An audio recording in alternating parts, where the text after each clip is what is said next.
everybody, and welcome to Taking Control, the ADHD podcast on rashpixel.fm. I'm Pete Wright, and I'm here with Nikki Kinzer. Hello, everyone. Hello, Pete. Hello, Nikki. How are you?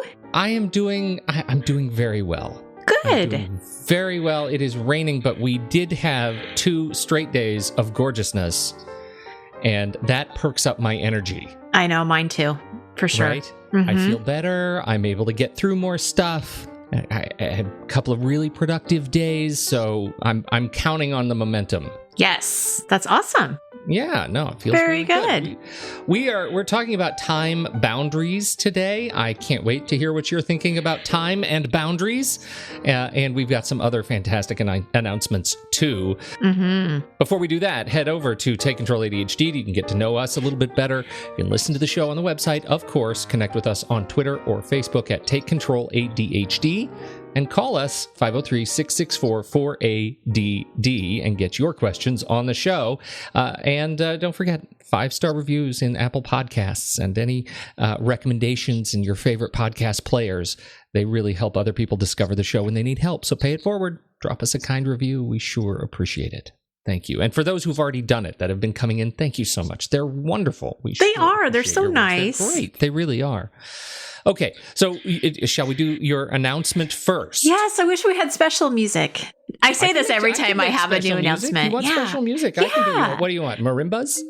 What's good music for this? I don't know. Like, I'm thinking dulcimer. Yeah, sure.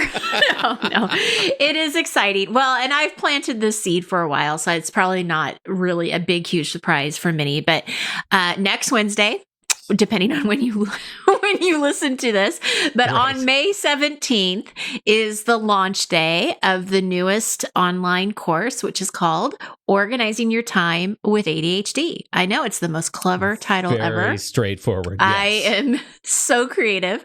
But yes, that's when it's going out to the public is on May 17th, which is just in a few days. So I'm very excited about that. Oh.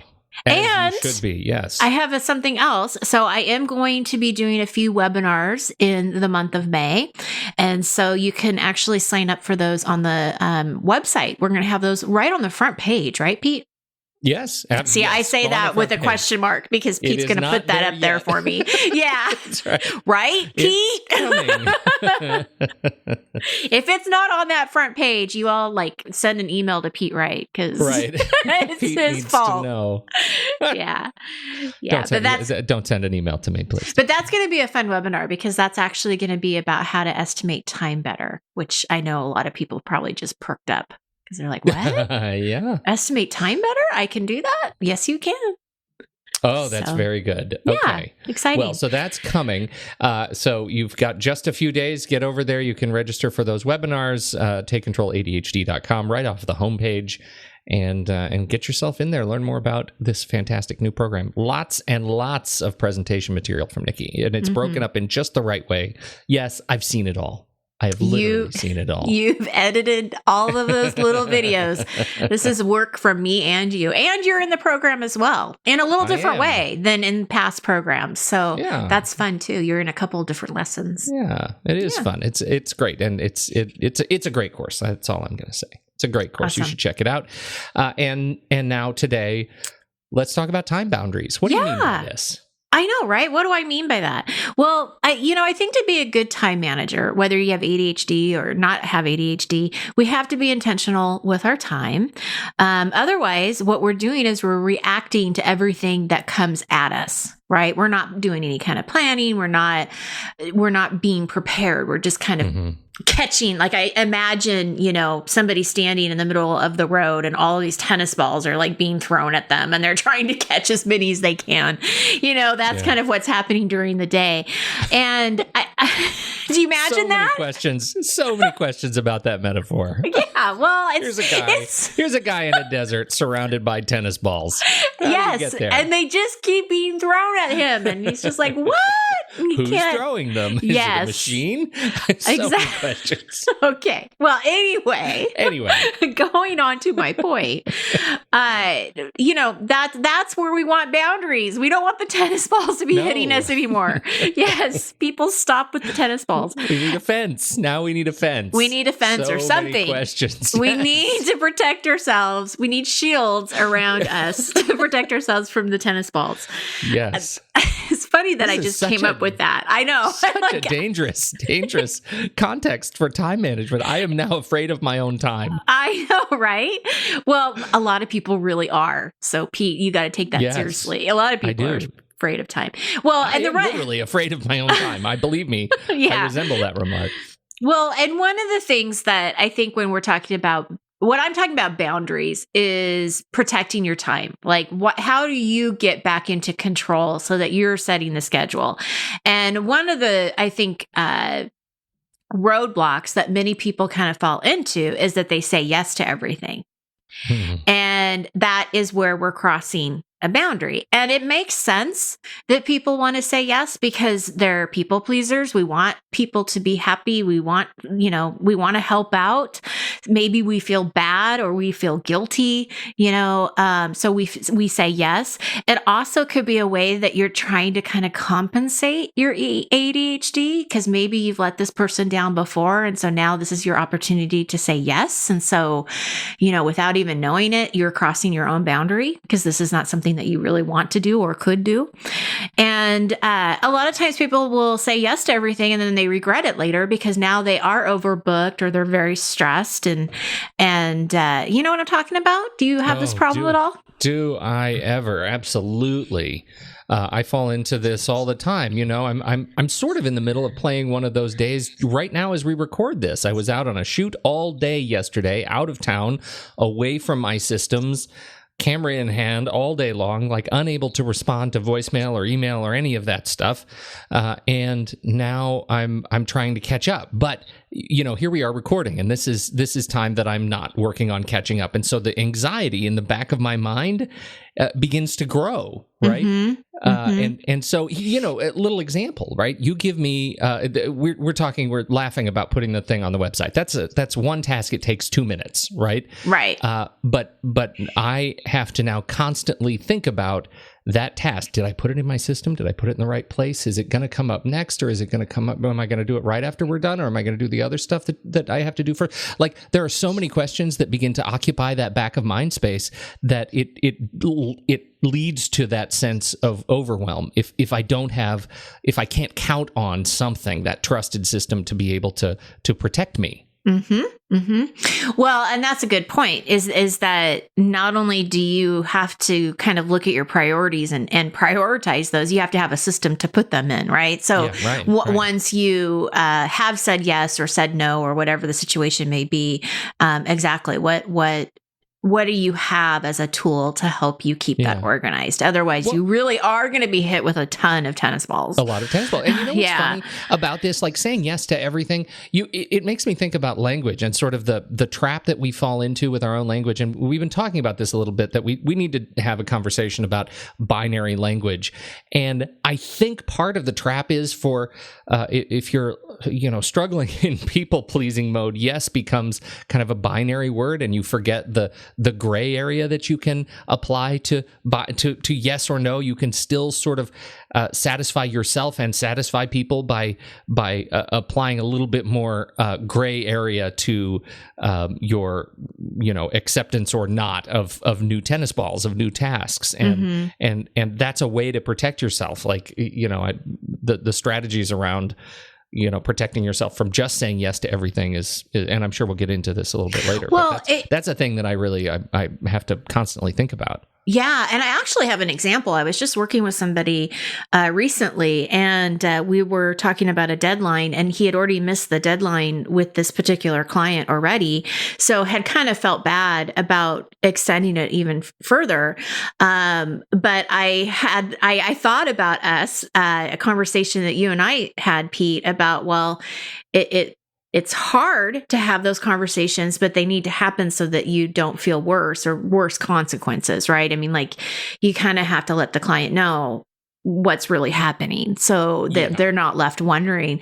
And so the solution was to let the client know that he would be getting to it in the next week, but he was still fearing that that might not happen. And so my suggestion was, well, just let her know it's going to be in the next few weeks and be honest about it. And if you're going to make this a priority, and you're probably going to get it to her next week, but at least it gives you that wiggle room, so that if you are giving it to her and she's happy, because it was only a week instead of 2 or 3, that's a good thing. That's a positive thing. But, like you said, that yes doesn't have to be with a definite time frame, or, you can give yourself a little bit of buffer room there.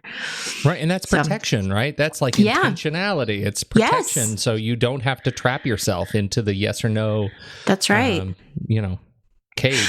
Well, and I think if you can get into the practice too, even if you want to say yes, just say maybe. Like, get into the practice of just saying maybe, and I'll get back to you, so that the impulsiveness of just saying yes, or even just saying no, just have it be maybe, and then you can get back to them with an answer once you really have had time to process it and think about it, and how does it fit into your schedule, and is it something you really want to do, and all those things that you have to think about when you're protecting your time.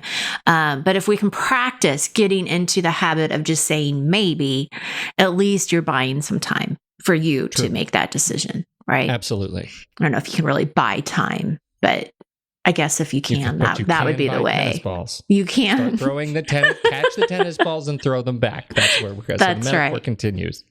So this is an interesting, the next thing that I want to talk about protecting your time. I don't even know what you would say. It's not necessarily a strategy, or I guess it's something to be aware of. It's a risk. It's a risk. It's a risk that you're doing to yourself. You're sabotaging yourself. And that is getting into the mindset, or the thinking that I can do one more thing. Mm-hmm. I'm going to just send this email before I leave. Or, I'm going to just do this one thing before I pick up the phone for my next meeting or whatever. And I mean, I get stuck in this all the time. I'm thinking, I'm going to get this email done. And then, I don't get it done. And then I just end up kind of pushing it to the corner of my computer until I can get to it. Like, there's some real danger in thinking that you can do one more thing, because you're really crossing your own boundary. Right? I mean, because nothing just takes a second. Nothing just takes a minute. It always takes longer. It always does. Where does this come from, though, especially with ADHD? Because I'm trying to think of my own context. Like, when do I struggle with this? And I do struggle with this. I think it's because people want to cram as much stuff in a short period of time. I don't know. What do you think? Well, I think that's true. I think there's an added layer of relief that comes from feeling like you're even able to do things when you're doing them at that moment. Like, if it's at the end of the day and I've had a hard day, but suddenly I'm able to start checking things off my list and working on my projects, and I'm feeling like I'm focused, that's when this becomes a real risk, because this is essentially hyper-focus, right? It's hyper-focus on whatever I'm doing. Maybe it's just checking things off on the task list, and the tasks themselves are unrelated, but I'm feeling like I have the mojo to keep going. I want to keep going because the feeling of being able to keep going happens so rarely. Yeah. And so it almost comes as kind of a celebration of being able to get work done. But I think you're right, because you'll see this in the evening, right? I hear this a lot where, people get their second wind, and so they want to do that one last thing, even though they know they should probably be going to bed to get a good night's sleep. That, I think you're right. I think they're just kind of working off of their momentum and trying to get as much done. That's an interesting point. I never really looked at it that way, but I think you're right. I think that's probably a lot of where that drive is. It's hard to defend too. Like, it's hard to defend against, because, like, who's to stand back and say, hey, you need to stop being productive right now, even though you haven't been productive much of the day. You need to go ahead and stop that and put a boundary on your time. I think that the boundary it would be only if you have, I mean, this is my own personal opinion, but when I think of it, it would really only be set if you need to go somewhere. Like if you have a meeting or somebody's depending, like if your kids are depending on you to pick them up or somebody's waiting for you somewhere. But I think you're right. I mean, I don't know if it's like a hard set boundary that always has to be there, because we want to work off momentum. And if you're hyper focusing on the right thing, I just had this conversation with somebody today. If you're hyper focusing on the right thing, then that can be a superpower. Right. I mean, that could be a really good thing because you're getting a lot done. Now, if you're, and this is what I said, if you're hyper focusing on social media, then it's probably not so great. Yeah, right. You're getting stuck in that rat hole. But there is something about what the problem that I run into, I think the risk that you have if you get in this, if you allow this to develop into a habit, is that you can start reprioritizing things that are more important to you, right?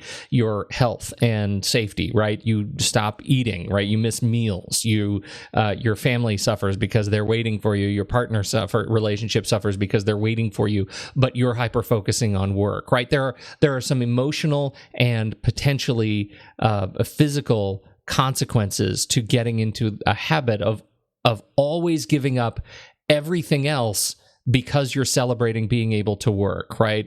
There's a real benefit to building that scaffolding around you so that hopefully you don't need to worry about celebrating your stints of hyperfocus at times when you hadn't planned on it, because you're able to condition yourself to use your time more effectively, in shorter sprints throughout the day when it's more appropriate. So I just think that's an important thing, and it's important to be aware of the consequences, right?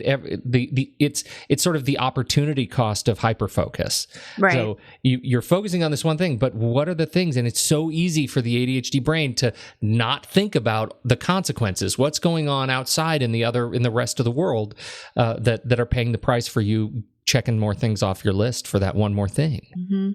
Good point. I'm musing. What's next? Well, I mentioned buffer time earlier. I don't remember in what context, but I remember using the words. So I think that this is something that people often think it's kind of just a nice to have. Like, oh, well, if I can have some buffer time, that's great. Like that, I'll use it. But I really, the more research and writing this course, obviously time management has been on my mind for the last 6 months. Like every day, every minute of my time has been about time management. And something that I've kind of come to realize is that, the buffer time is really a necessity when you're living with ADHD, but we're not planning for it. We're not thinking about it. And so that's something that I definitely want people to be more aware of, is that, we know time is fluid. We know that when you're more interested in something, the time is going to go faster. If you're not interested in something, you're going to avoid it at all costs. It's going to be really difficult to get started. All these executive functions that we've talked about. And you're going to get distracted. Even if the person is able to eliminate all the distractions that they possibly can, you can't eliminate what you're thinking, right? You can't stop your brain. So distractions are going to happen.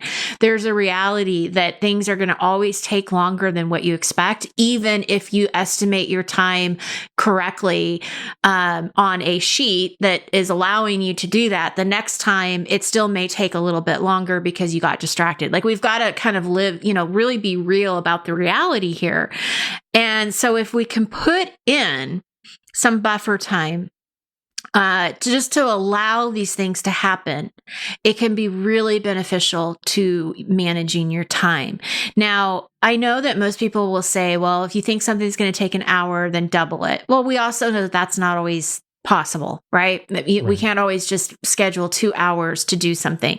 But even if you can just start with maybe 15 minutes, and this is a good starting point, 15 minutes, adding a little bit of cushion there so that, you're not doing back-to-back appointments. You're being more intentional about how you're scheduling your appointments. All of these things take thought and planning, but they will in the long run help you because it will give you that time that you need to allow those distractions. And I have an example of where this really worked with a client. She had a lot of meetings during the day, and she always scheduled her meetings on the hour. So it was always from 12 to 1, 1 to 2, 2 to 3. But constantly she's running, from one appointment or one office to another office. Or if they were meeting in her office, she had somebody in her office, but somebody is waiting outside the door. Right. It was never on time. I mean, there was just always, and I think if you go to the doctor's office, I think this is what happens at the doctor's office. They really need to give more buffer time in the doctor's because you're always waiting. Right. So what she ended up doing is she started scheduling her her meetings for 45 minutes. So instead of an hour, it would go from 12 to 12:45. And what that kind of forced her to do was to be very concise about her meeting. So she was able to really think through okay, this is exactly what I want to get done. And then close the meeting as close to 12:45 as she could. But that 15 minutes gave her just enough time to breathe. And huge. Yeah, to gather whatever she needed for the next meeting, maybe get a drink of water, go to the bathroom. I mean, I have had clients tell me that they don't even have time to go to the bathroom, right? So, I mean, this is where the buffer time really can make such a big difference. So, I don't want to be unrealistic and say double everything, triple everything. I mean, those are great suggestions if you can do that, especially if you're on the weekend and, you're doing a home project and you think it's going to take an hour. It probably will take longer. But start with 15 minutes in your schedule and just see if that makes a difference. I think that's huge. I did that a while ago with my, when other people schedule meetings with me I have a remote calendar so people can schedule meetings. And I had them all on the very nice even numbers, 15 minutes, 30 minutes, 1 hour.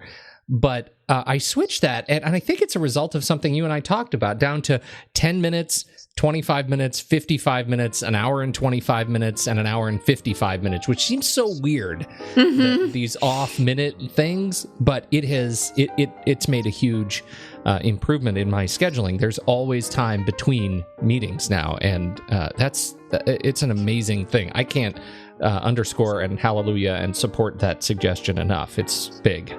Yeah, thank you. Yeah. That's all I've got. We're out of time. We're out of time. Oh my gosh. We have a boundary. We've been recording for 22 minutes. We only have 25. Oh, no. So everybody hurry. Get over to the website. Check out the new time course. Sign up for one of those webinars. It's gonna save you time. You take the time to save your time. That's the deal. Thank you, everybody. Thank you, Nikki. On behalf of Nikki Kinzer, I'm Pete Wright. We sure appreciate your time and attention for listening to this very podcast. And we'll catch you next week right here on Taking Control, the ADHD podcast.